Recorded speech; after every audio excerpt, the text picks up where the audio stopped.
বসিয়া আছেন পীর নিজ খানকাতে, মুরিদান আসে সেথা সাক্ষাৎ করিতে। যেই আসে সেই বসে পদ চুমা দেয়, অন্ধের মতো চলে ভক্তেরা সবাই। তাকলিদ এত বড় খারাপ জিনিস, তাকলিদ এত বড় খারাপ জিনিস, তাকলিদ এত বড় খারাপ জিনিস, যা স্বয়ং মুহাম্মদ সাল্লাল্লাহু আলাইহি ওয়াসাল্লামের তাকলিদ করা থেকেও আল্লাহর নবী নিষেধ করেছেন। বিনা দলিলে কারোর তাকলিদ, কারোর কথা তোমরা মেনে নিও না। হে ইমানদার সম্প্রদায়, তোমরা ইতাআত করো, আনুগত্য করো, ইত্তেবা করো আল্লাহর এবং তদীয় রাসূলের। তোমাদের ভিতর থেকে যদি কেউ মুহাম্মদ সাল্লাল্লাহু আলাইহি সাল্লামের পূজারী হও, সে জেনে রাখো মুহাম্মদ সাল্লাল্লাহু আলাইহি সাল্লাম মৃত্যুবরণ করেছেন। পক্ষান্তরে যদি কেউ আল্লাহর পূজারী হও, তিনি জেনে রাখুন আল্লাহ চিরঞ্জীব, হাইয়ুন লা ইয়ামুত, তিনি কোনোদিন মৃত্যুবরণ করবেন না। আনসার সাহাবীরা বলছেন খেলাফতে আমরা বসবো, মুহাজির সাহাবীরা বলছেন খেলাফতে আমাদের বসতে দিতে হবে। আহলে হাদিস আন্দোলন বাংলাদেশ, আসুন পবিত্র কুরআন ও সহিহ হাদিসের আলোকে জীবন গড়ি। আসসালামু আলাইকুম ওয়া রাহমাতুল্লাহি ওয়া বারাকাতুহু। ইন্নাল হামদালিল্লাহ ওয়াসসালাতু ওয়াসসালামু আলা মান লা নাবিয়্যা বা'দা। আম্মা বা'দু ফাআউযু বিল্লাহি মিনাশ শাইতানির রাজীম। বিসমিল্লাহির রাহমানির রাহিম। اتبعوا ما أنزل إليكم من ربكم ولا تتبعوا من دونه أولياء قليلا ما تذكرون.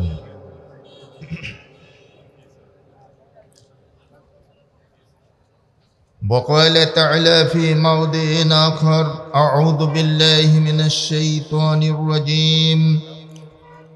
بسم الله الرحمن الرحيم. من يطع الرسول فقد أطاع الله ومن تولى فما أرسلناك عليهم حفيظا. وقال النبي الأمين صلى الله عليه وسلم: إذا أمرتكم من شيء من أمر دينكم فخذوه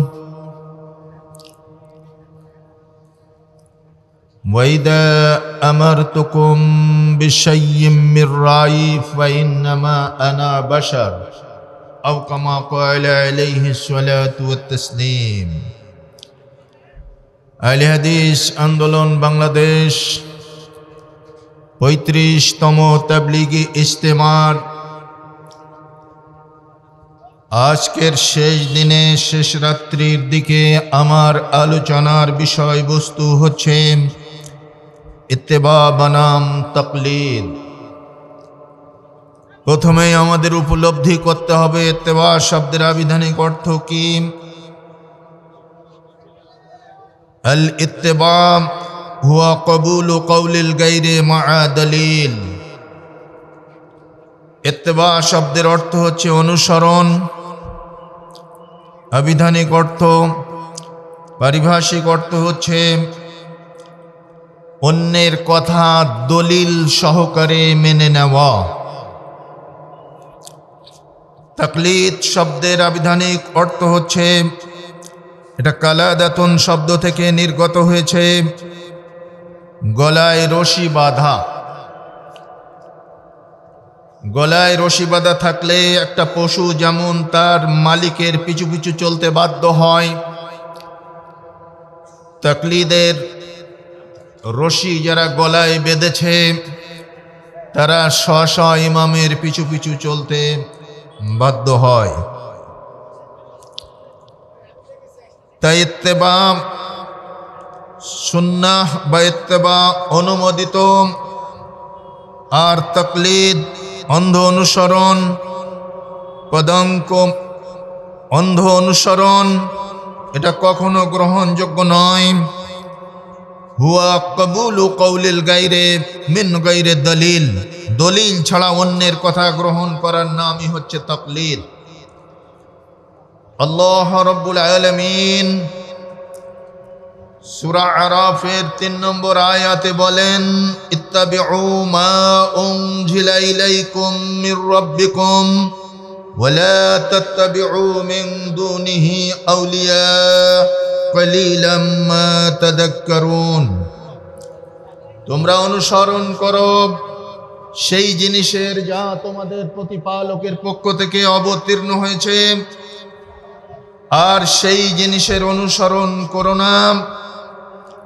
ওয়ালা তাত্তাবিউ মিন দুনিহি আউলিয়া, যা প্রতিপালকের পক্ষ থেকে অবতীর্ণ হয়নি এরকম কোন বিষয় যা ওলি আউলিয়াদের কাছ থেকে এসেছে, এরকম বিষয়ের অনুসরণ করো না। কালিলাম মা তাযাক্কারুন, বস্তুত অল্প সংখ্যক লোকই উপদেশ গ্রহণ করে থাকে। সম্মানিত সুধী মণ্ডলী, এই আয়াতের অর্থের দিক বিচার বিশ্লেষণ করলে দেখা যায় আল্লাহর ওহী একমাত্র ইত্তেবার বিষয় যা আল্লাহ নাজিল করেছেন মুহাম্মদ সাল্লাল্লাহু আলাইহি ওয়াসাল্লামের মাধ্যমে। সাথে সাথে মুহাম্মদ সাল্লাল্লাহু আলাইহি ওয়াসাল্লামই একমাত্র অনুসরণীয় অনুকরণীয় ইমাম। তিনি ছাড়া আর কাউকে ইমাম হিসাবে অনুসরণ করা অনুকরণ করা বৈধ নয় ততক্ষণ যতক্ষণ তার কথার পিছনে কোরআন এবং সুন্নাহর দলিল না পাওয়া যাবে। একমাত্র চোখ বন্ধ করে ইমাম হিসাবে নবী মুহাম্মদ সাল্লাল্লাহু আলাইহি ওয়াসাল্লামকে মানা যেতে পারে, কারণ আল্লাহ রাব্বুল আলামিন সূরা নজমের 5 নম্বর আয়াতে বলেছেন, 4 নম্বর আয়াতে বলেছেন, ওয়ামা ইয়ানতিকু আনিল হাওয়া ইন হুয়া ইল্লা ওয়াহয়ু ইউহা, আমার নবী তোমাদের কাছে ওহী ব্যতিরেক কিছু বলেন না। যেহেতু নবী মুহাম্মদ সাল্লাল্লাহু আলাইহি ওয়াসাল্লাম ওহী ছাড়া কিছু বলেননি, সুতরাং তার কথা মেনে নেওয়া মানেই হচ্ছে ওহীর বিধান মেনে নেওয়া, আর ওহীর বিধান মেনে নেওয়াটাই হচ্ছে ইত্তেবা।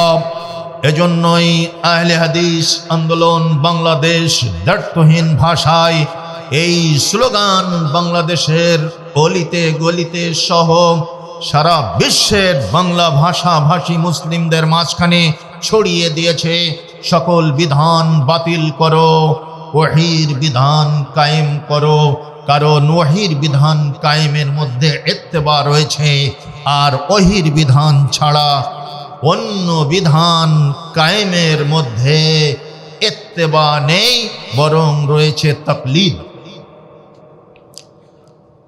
তাকলিদ আসলেই গ্রহণযোগ্য নয়, কারণ রাসূল সাল্লাল্লাহু আলাইহি ওয়াসাল্লামের যুগে, সাহাবায়ে কেরামের যুগে, এমনকি আল্লাহ পাকের বিধানে এই তাকলিদের কোনো উল্লেখ নাই।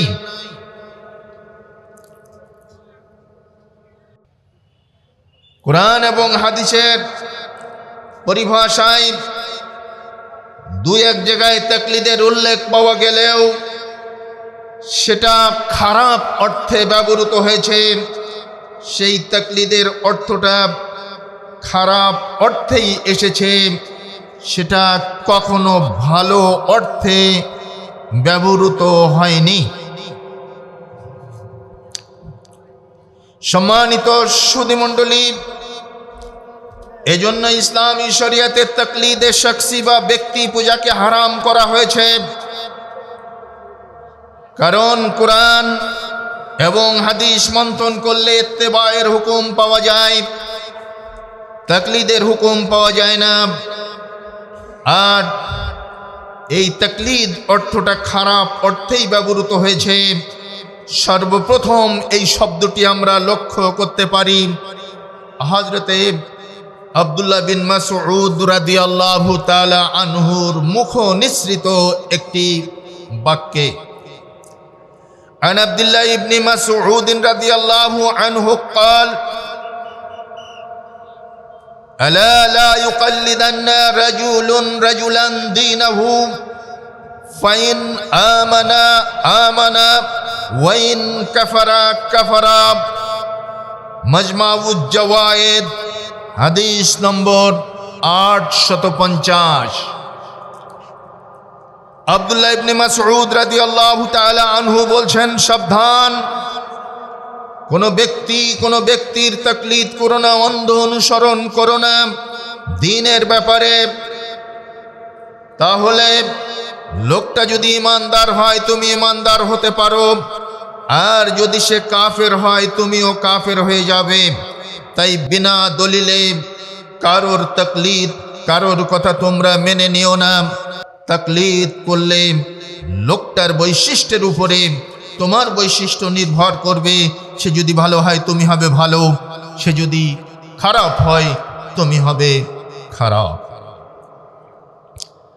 ইবনে মাসউদ রাদিয়াল্লাহু তাআলা আনহুর মুখে এই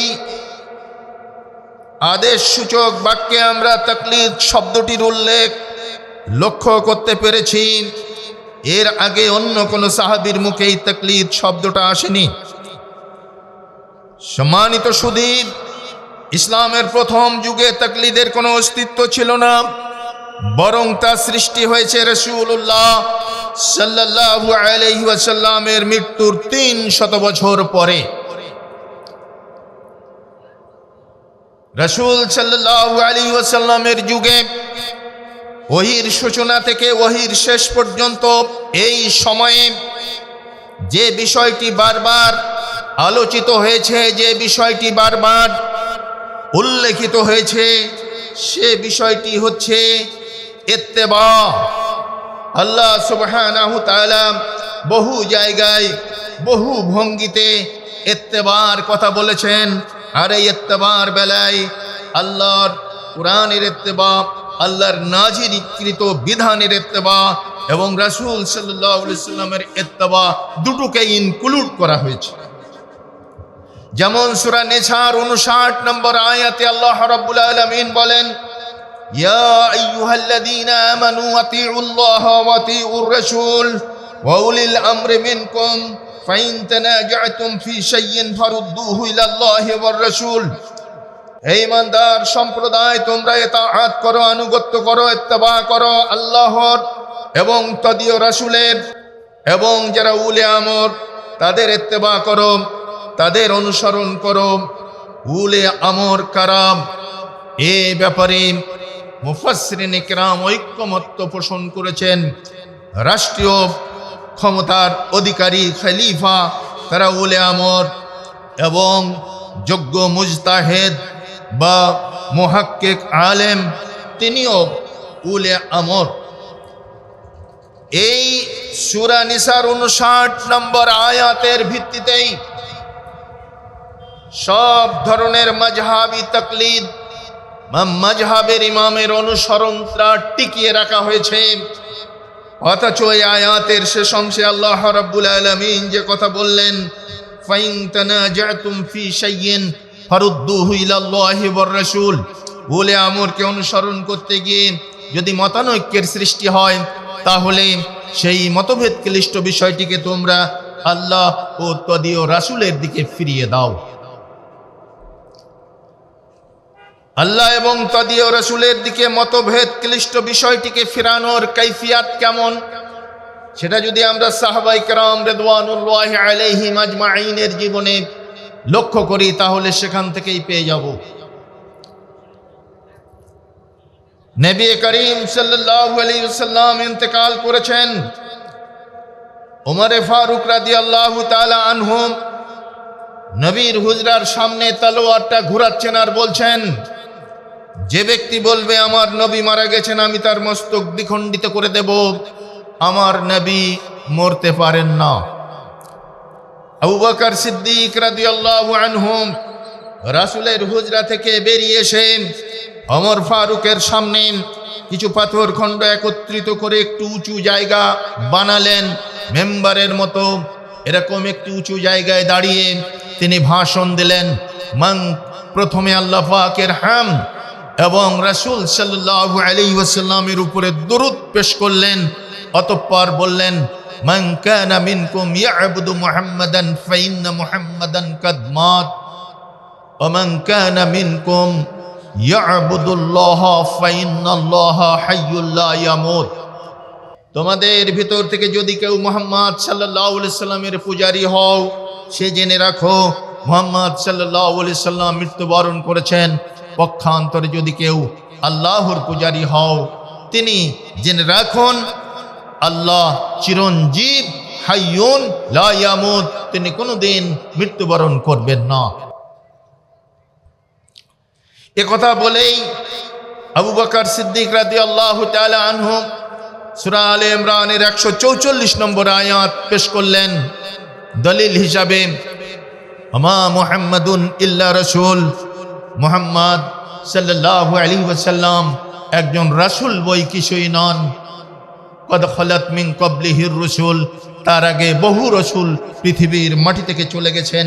আফা ইম্মাতা আও কুতিলান কালাবতুম আলা আকাবিকুম, তিনি যদি মৃত্যুবরণ করেন কিংবা জিহাদের ময়দানে শাহাদাত বরণ করেন, তাহলে কি তোমরা আবার পিছনের কুফরির দিকে ফিরে যাবে?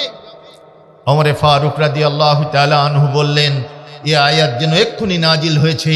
আর ওমরে আবু বকর রাদিয়াল্লাহু তাআলা আনহুর মুখে এই আয়াত শুনে ওমর ফারুক রাদিয়াল্লাহু তাআলা আনহু বললেন, এই আয়াত যেন এক্ষুনি নাজিল হয়েছে।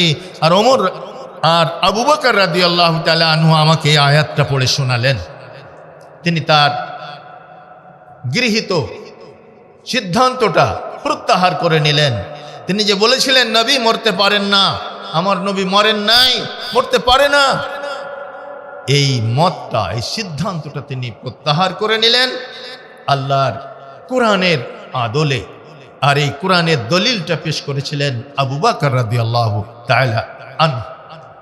তাহলে স্পষ্ট প্রমাণিত হয় যে উলে আমর দুজনে যদি দু রকমের মন্তব্য করেন, দু রকমের সিদ্ধান্ত দেন, সেখানে এই ইখতিলাফি সিদ্ধান্তটা, এই মতভেদ ক্লিষ্ট সিদ্ধান্তটা আল্লাহর কিতাবের দিকে ফিরিয়ে দিতে হবে। সেখান থেকে যেটা সিদ্ধান্ত হয় সেটাই মেনে নিতে হবে। 2, নবীজির লাশ 32 ঘন্টা পর্যন্ত সংরক্ষিত আছে আয়েশা রাদিয়াল্লাহু তাআলা আনহার হুজরার ভিতরে, দাফন হচ্ছে না, খেলাফতের মীমাংসা হচ্ছে না। আনসার সাহাবীরা বলছেন খেলাফতে আমরা বসবো, মুহাজির সাহাবীরা বলছেন খেলাফতে আমাদের বসতে দিতে হবে। দুদলই ইসলামের ব্যাপারে তাদের অবদানের কথা উল্লেখ করে খেলাফতের দাবিতে অনড় অবস্থানে রয়েছেন। দিন চলে গেছে। পড়ন্ত বিকেলে সাকিফায়ে বনু সায়েদায় হযরত আবু বকর সিদ্দিক রাদিয়াল্লাহু তাআলা আনহু দেখলেন দুপক্ষ আনসার আর মুহাজির দুই দিকে দাঁড়িয়ে যুদ্ধের উপক্রম হয়েছে, যে কোনো টাইমে যুদ্ধ বেঁধে যেতে পারে। এরকম একটি ক্রান্তিকালে আবার সিদ্দিকে আকবর রাদিয়াল্লাহু তাআলা আনহু কিছু পাথর খণ্ড জোগাড় করে উঁচু জায়গা বানিয়ে মেম্বারের মতো করে সেখানে দাঁড়িয়ে বললেন, ইয়া মা'শারাল আনসারি ওয়াল মুহাজিরা ফাইন্নী সামি'তু রাসূলুল্লাহি সাল্লাল্লাহু আলাইহি ওয়াসাল্লাম ইয়াকুল আল আইম্মাতু মিন কুরাইশ। আনসার আর মুহাজির সাহাবী তোমরা শোনো, আমি বিশ্ব নবী মুহাম্মদ সাল্লাল্লাহু আলাইহি ওয়াসাল্লামকে বলতে শুনেছি ইমামতের দায়িত্ব কুরাইশদের ভিতর থেকেই গ্রহণ করবে। তা মুহাজিরে মক্কি যারা, তারা ছিল কুরাইশ, আর যারা মদিনার আনসার তারা কুরাইশ ছিল না। সুতরাং মদিনার আনসাররা বললেন, হে সিদ্দিকে আকবর, এটা যেহেতু নবীর হাদিস আমাদের জানা ছিল না, আপনি বলেছেন আমরা শুনলাম, সুতরাং আমরা আমাদের দাবি প্রত্যাহার করে নিলাম, আপনারা কুরাইশদের ভিতর থেকেই নেতৃত্ব নির্বাচন করে দিন। তাহলে বোঝা গেল উলে আমর যখন দুই দল দুই রকমের সিদ্ধান্ত গ্রহণ করবে, তখন সেখানে কোরআন এবং হাদিসের আদলে ফয়সালা করতে হবে, যেটা সাহাবায়ে কেরাম রিদওয়ানুল্লাহি আলাইহিম আজমাইন করেছেন। তাকলিদ এত বড় খারাপ জিনিস, তাকলিদ এত বড় খারাপ জিনিস, তাকলিদ এত বড় খারাপ জিনিস, যা স্বয়ং মুহাম্মদ সাল্লাল্লাহু আলাইহি ওয়াসাল্লামের তাকলিদ করা থেকেও আল্লাহর নবী নিষেধ করেছেন। قدم النبي صلى الله عليه وسلم المدينة وهم يعبرون النخلة। হাদিসটা মিশকাত শরীফে বাবু ইতিসামু বিল কিতাবি ওয়াস সুন্নাহ এই অধ্যায়ে এসেছে। নবী করিম সাল্লাল্লাহু আলাইহি ওয়াসাল্লাম মদিনায় গেলেন, দেখলেন মদিনার মানুষেরা খেজুর গাছের তাবির করে, পুরুষ ফুলের পরাগরেণু স্ত্রী ফুলের গর্ভাশয়ের ভিতরে মিশ্রণ করে দেয়। নবীজি বললেন, মাযা তাসনাউন, এটা তোমরা কি করো?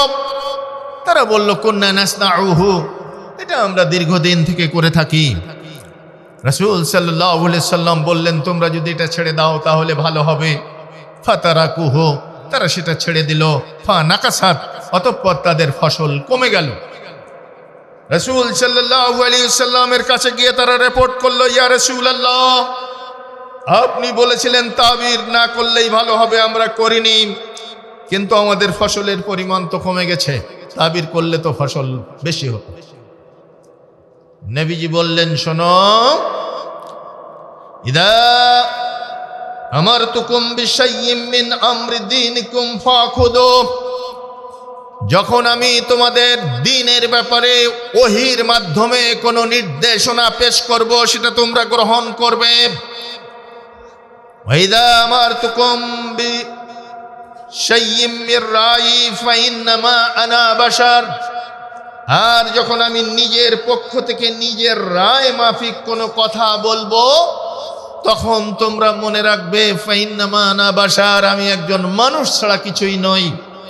সুতরাং আমার কথাটা লাভজনক হলে গ্রহণ করবে, লাভজনক না হলে সেটা গ্রহণ করতে হবে না।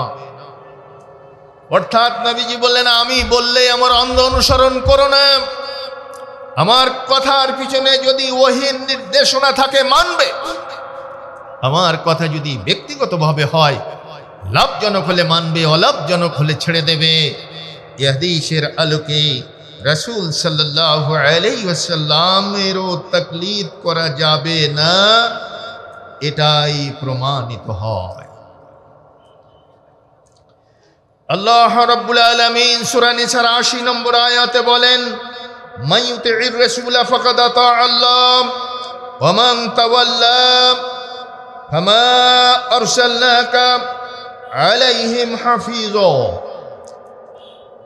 যে ব্যক্তি রাসূল সাল্লাল্লাহু আলাইহি সাল্লামের আনুগত্য করলো, ইত্তেবা করলো, সে মূলত আল্লাহ পাকের আনুগত্য করলো, ইত্তেবা করলো। আর যারা মুখ ফিরিয়ে নিল, হে নবী, তাদের তত্ত্বাবধায়ক হিসাবে আমি তোমাকে প্রেরণ করিনি। মুখ যারা ফিরিয়ে নিয়েছে তাদের ফলাফল আল্লাহর কাছে তারা পাবে। তাদের উপরে তুমি সংরক্ষণকারী নও, তত্ত্বাবধায়ক নও, আমি সেভাবে তোমাকে তৈরি করিনি। সুতরাং ইসলামী শরিয়াতের প্রত্যেকটি পরতে পরতে যে বিষয়টি প্রতিভাত হয়, সেটা হচ্ছে ইসলামে ইত্তেবা অনুমোদিত, তাকলিদ অনুমোদিত নয়। তাই তাকলিদের শখসি বা অন্ধ ব্যক্তি পূজার, তাকলিদের শখসি বা অন্ধ ব্যক্তি পূজার অপনোদন, এটা অত্যন্ত একটি গুরুত্বপূর্ণ বিষয়। এজন্য আহলে হাদিস আন্দোলন 5টি মূল নীতি আমাদের সামনে পেশ করেছে। নাম্বার 1, কিতাব ও সুন্নাতের সার্বভৌম অধিকার প্রতিষ্ঠা। নাম্বার 2, তাকলিদে শখসি বা অন্ধ ব্যক্তি পূজার অপনোদন। নাম্বার 3, ইজতিহাদ বা শরিয়াত গবেষণার দুয়ার উন্মুক্তকরণ। নাম্বার 4, সকল সমস্যা ইসলামকেই একমাত্র সমাধান হিসাবে পরিগ্রহণ। নাম্বার 5, মুসলিম সংহতি দৃঢ়করণ। তাহলে এই 5টা মূলনীতির 2 নম্বরটা আমাদের আলোচনার সাথে সংশ্লিষ্ট হয়ে যায়। সেটা হচ্ছে তাকলিদের শাখসি বা অন্ধ ব্যক্তি পূজার অপনোদন। অন্ধ ব্যক্তি পূজা মানুষকে একেবারেই নির্বোধ করে তোলে। একটা ছোট্ট কবিতার মাধ্যমে আমি আপনাদের সামনে উপস্থাপন করলে আপনারা বুঝতে পারবেন। বসিয়া আছেন পীর নিজ খানকাতে, মুরিদান আসে সেথা সাক্ষাৎ করিতে। যেই আসে সেই বসে পদ চুমা দেয়, অন্ধের মতো চলে ভক্তেরা সবাই।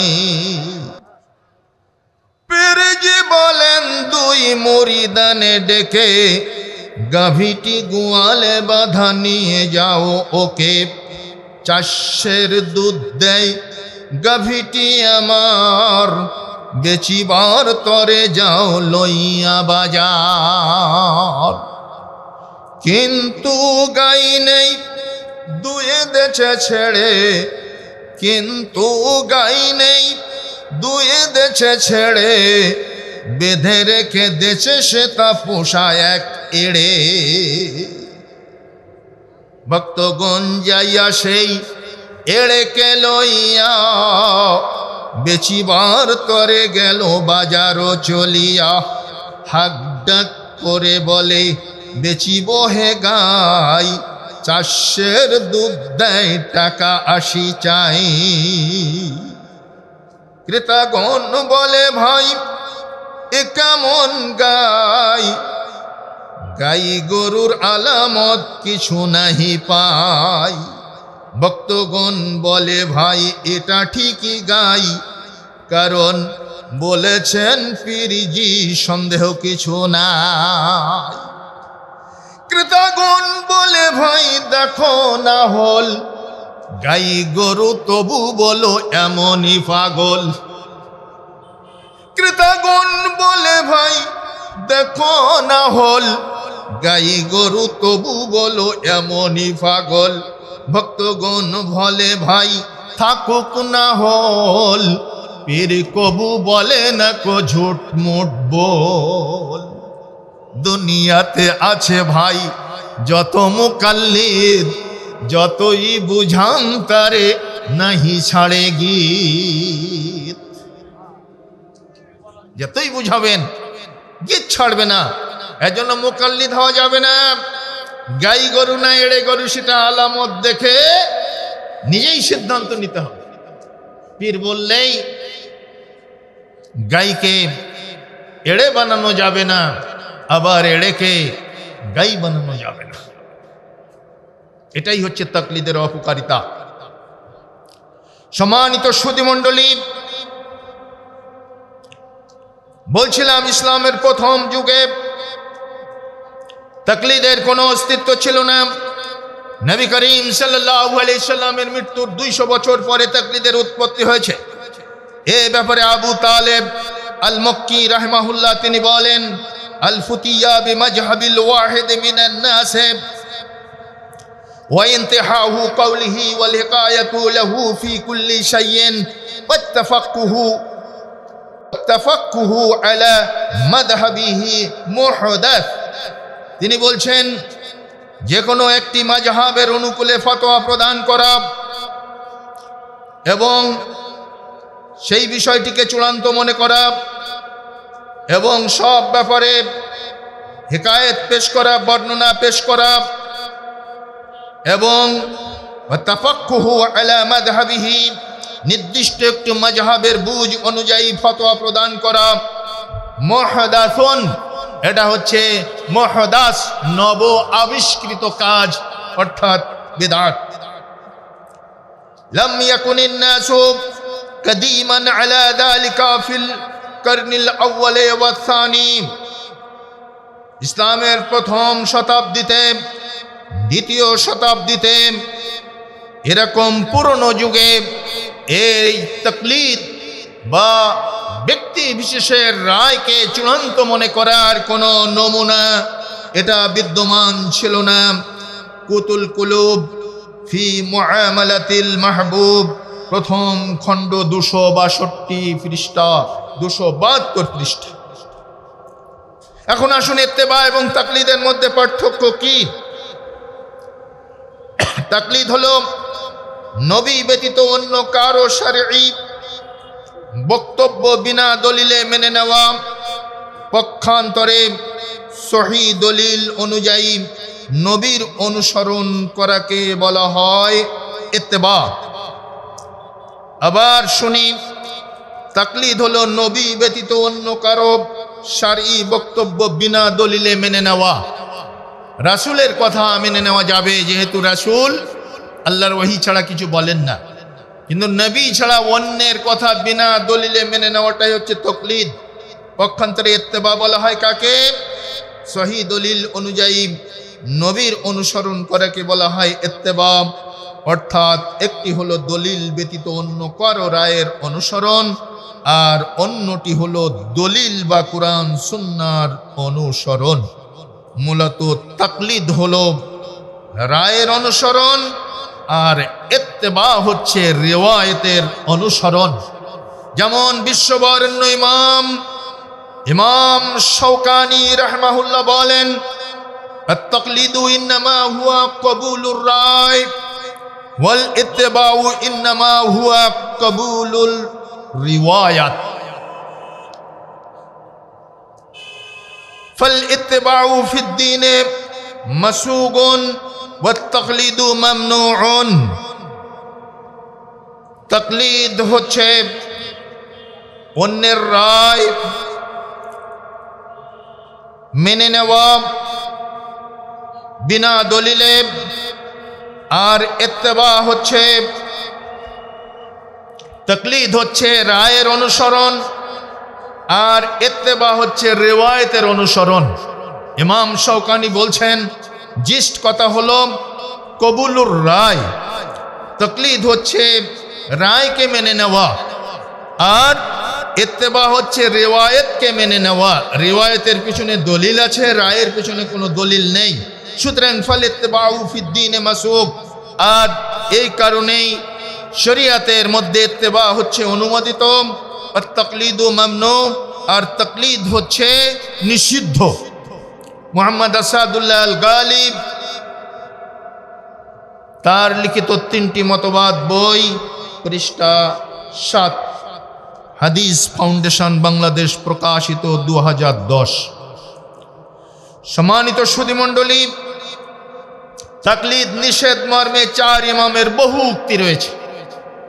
আমি এখানে 4 ইমাম থেকে মাত্র গোটা 4-5 উক্তি প্রকাশ করেই উপসংহারে চলে যাব ইনশাআল্লাহ। প্রথমত আমরা দেখব ইমামে আজম আবু হানিফা রাহমাহুল্লাহ, যিনি 80 হিজরিতে জন্মগ্রহণ করে 150 হিজরি সালে ইন্তেকাল করেছিলেন। তিনি বলছেন, যা সহিহ হাদিসু ফাওয়া মাযহাবি, হে আমার অনুসারীরা শুনে রেখে দাও, যখন কোন সহিহ হাদিস পাবে সেটাই আমার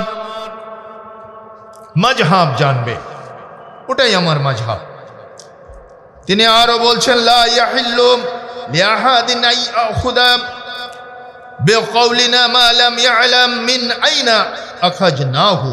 কোন ব্যক্তির পক্ষে আমার কথা দলিল হিসাবে গ্রহণ করা বৈধ নয় যতক্ষণ সে জানতে না পারবে আমি কোথা থেকে কথাটা গ্রহণ করেছি।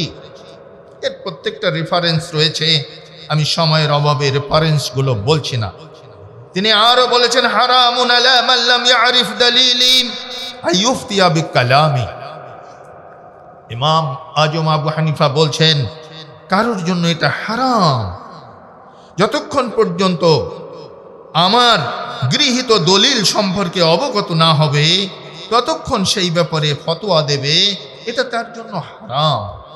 তারপরে তিনি আরো বলেছেন, ইন্নানা বাশারুন নাকুলুল কাওলাল ইয়াউম ওয়া নারজিউ আনহু গাদান।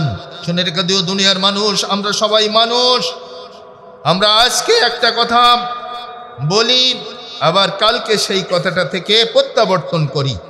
তিনি আরো বলেছেন, ওয়াইহাকা ইয়া ইয়াকুব লা তাকতুব কুল্লা মা তাসমাউ মিন্নি ফাইন্নী কদ আরা রা'য়াল ইয়াউম ওয়া আতরুকুহু গাদান। হে ইয়াকুব, ইমাম আবু ইউসুফ, ইমাম আবু হানিফা রাহমাহুল্লাহর শাগরেদ, তার কুনিয়াতি নাম ছিল ইয়াকুব। তিনি তার ছাত্রকে বলছেন, তোমার ধ্বংস হোক।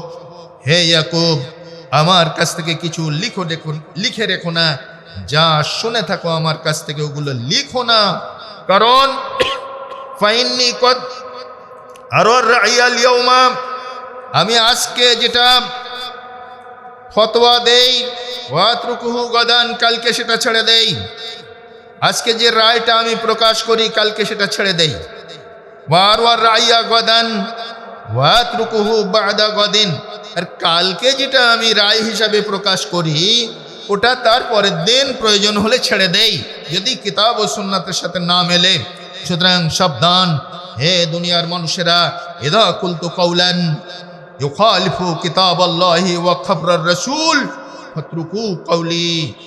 যখন আমার কোনো কথা তোমরা পাবে কিতাব এবং রাসূল সাল্লাল্লাহু আলাইহি ওয়াসাল্লামের কথার বিপক্ষে যাবে আমার কথাটা, ফাতরুকু কাওলি, তখন আমার কথাটা দেওয়ালের গায়ে ছুঁড়ে মেরে ফেলে দিবে, আমার কথা ধরবে না।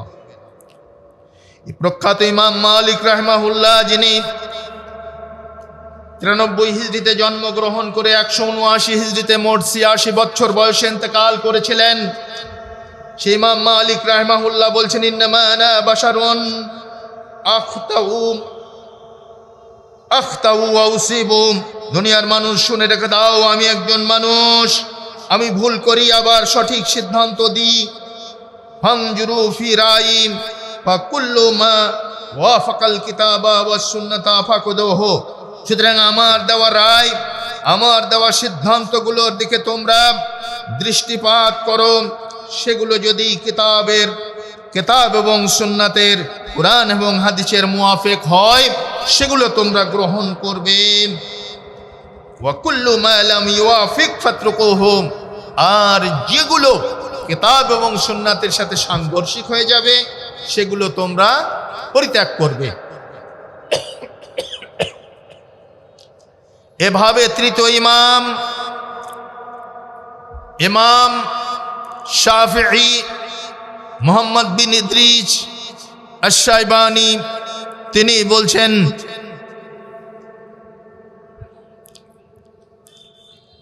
ইযা ওয়াজাদতুম ফি কিতাবি খিলাফ রাসূলিল্লাহি সাল্লাল্লাহু আলাইহি ওয়াসাল্লাম ফাকুলু বিসুন্নতি রাসূলিল্লাহি সাল্লাল্লাহু আলাইহি ওয়াসাল্লাম। দেখো, তোমরা যখন আমার কিতাবের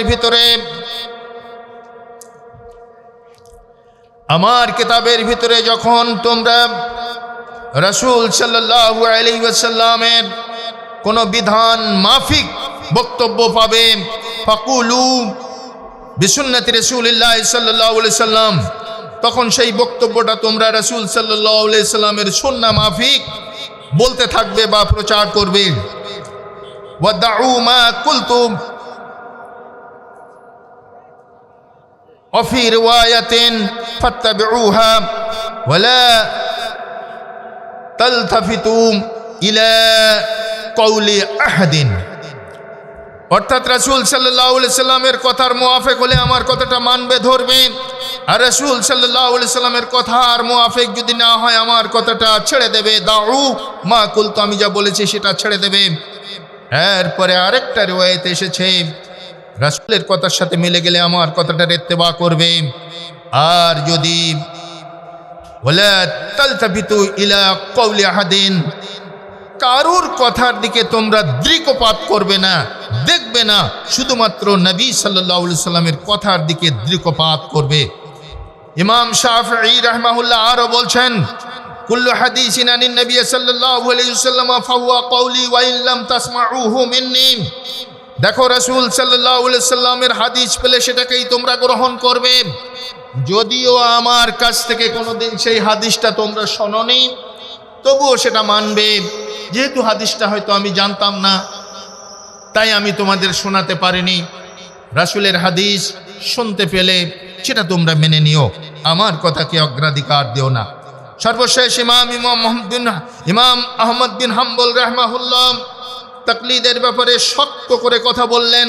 লা তুকাল্লিদনি ওয়ালা তুকাল্লিদ মালিকান ওয়ালা শাফিঈয়া ওয়ালা আল-আউজাঈয়া ওয়ালা আল-থাওরিয়া ওয়া খুয মিন হাইথু আখাযু। হে আমার অনুসারীরা শোনো, হে জগতের মুসলমানেরা শোনো, লা তুকাল্লিদনি ওয়ালা তুকাল্লিদ মালিকান, আমি আহমদ বিন হাম্বল আমার তাকলিদ তোমরা করো না, তোমরা মালিকের তাকলিদ করো না, শাফিঈর তাকলিদ করো না, আউজাঈর তাকলিদ করো না, ইমাম সুফিয়ান সাউরি তার তাকলিদ করো না।